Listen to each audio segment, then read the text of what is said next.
Over 25 years, Rosoboronexport has become a key player in the global arms market. How does the export of Russian weapons affect Russia's position in global politics and diplomacy, especially in the context of high-level negotiations? The short answer is, it affects things significantly. Of course, now it is a different era. But we often recall that Russia still has two allies, the Army and the Navy, though, of course, we must now add the aerospace forces.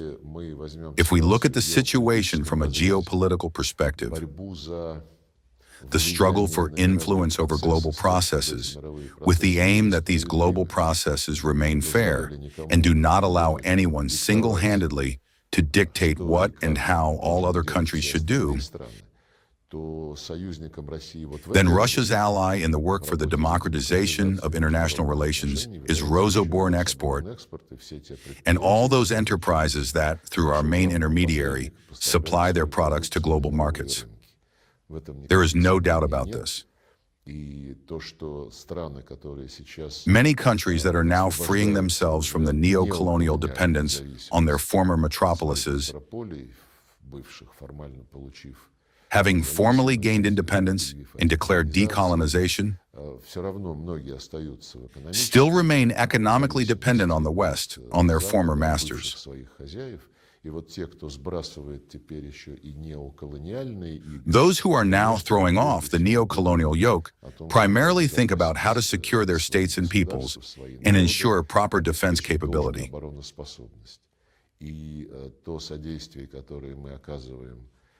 The assistance we provide through military technical cooperation and military technical aid to such states, of course, plays an enormous role in establishing their full-fledged independent statehood.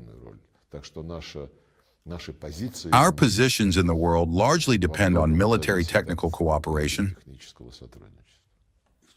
including the effectiveness of Rosoboronexport specialist work. Well, of course, because it is our main supplier to global markets. The producers of our military purpose products trust it.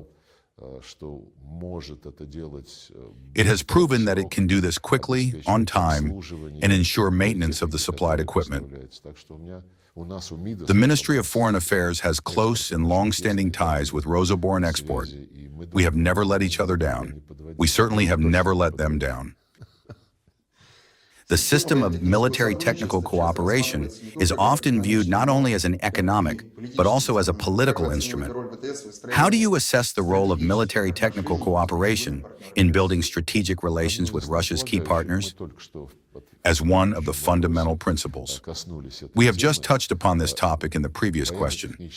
Military technical cooperation, the supply of military purpose products, this is long-term alliance, strategic partnership.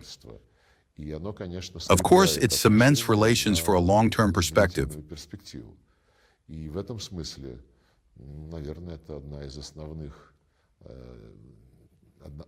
And in this sense, it is one of the main directions that we promote in our work with our allies. And what certainly helps is that the products of Rosoboronexport, or rather the products that our allies, our strategic partners, and other countries wishing to develop such cooperation with us receive through Rosoboronexport are absolutely competitive. And perhaps, even more importantly, prove their superiority on the battlefield.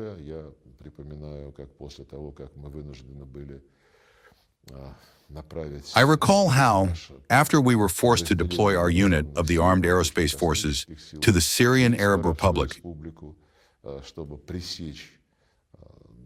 in order to stop the catastrophe that had befallen that country in the form of the so-called Islamic State,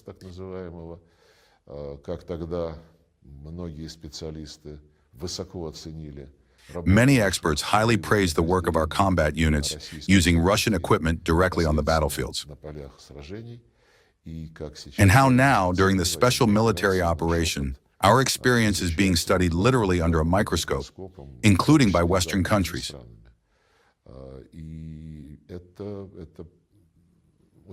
This is an important component of a state's weight on the world stage, as well as its authority and reputation. Well, I will add a remark from myself. The export of weapons is not like selling a ton of potatoes or something else. You build long-term relationships, train people. It is a process of education. Ultimately, while these cadets study in our military universities, they become familiar with Russian culture. They learn the Russian language. It's a long-term story. Well, I began by saying that this is a long-term, forward-looking component of relations. Of course, that is true. In recent years, Russia has been actively developing cooperation in the sphere of military technical relations with new partners, including countries in Asia, the Middle East, and Africa. What prospects do you see for the further expansion of Russian arms exports, and how does this affect the high-level negotiation agenda? Well, I would not say that Asia, the Arab countries, and Africa are our new partners. No, on these continents, and also in Latin America, there are many states with which such relations have long been established. But you are absolutely right that there are those who, until recently, relied on Western manufacturers, but are becoming increasingly convinced. Observing what is happening in the world, how various conflicts are unfolding in which different weapons are used, that our weapons are better. In short, they are less demanding. They have proven their effectiveness compared to weapons and systems of Western countries with similar characteristics. And of course, they are cheaper in a good sense. Now, Trump, having become president, is revealing many interesting events in the sphere of the military-industrial complex and Pentagon procurement of military-purpose products. A similar story occurred during his first presidential term. I remember that a ladder required to climb into a fighter jet was being sold for $12,000. Examples of this kind. More and more such information is emerging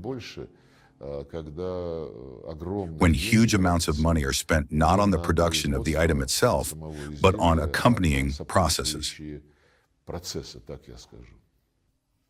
Okay, I'll tell you. I remember when we filmed pilots who had previously flown American helicopters and then switched to our G8. They told us how much more calmly they can fly in dusty conditions. That is, when you take off and there's sandy dust. Not without reason, when NATO was still a reasonable organization and we jointly developed cooperation within the framework of the Russia-NATO Council, we had many joint projects. The fight against terrorism, joint work in Afghanistan.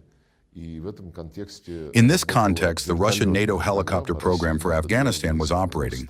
Among NATO countries, the Americans were the main participants. They were interested in supplying their protégés in Afghanistan, specifically with Russian helicopter equipment. I remember that well. When NATO decided to take a stand, it was not easy for them after they refused Russian helicopters. So yes, I absolutely agree with that.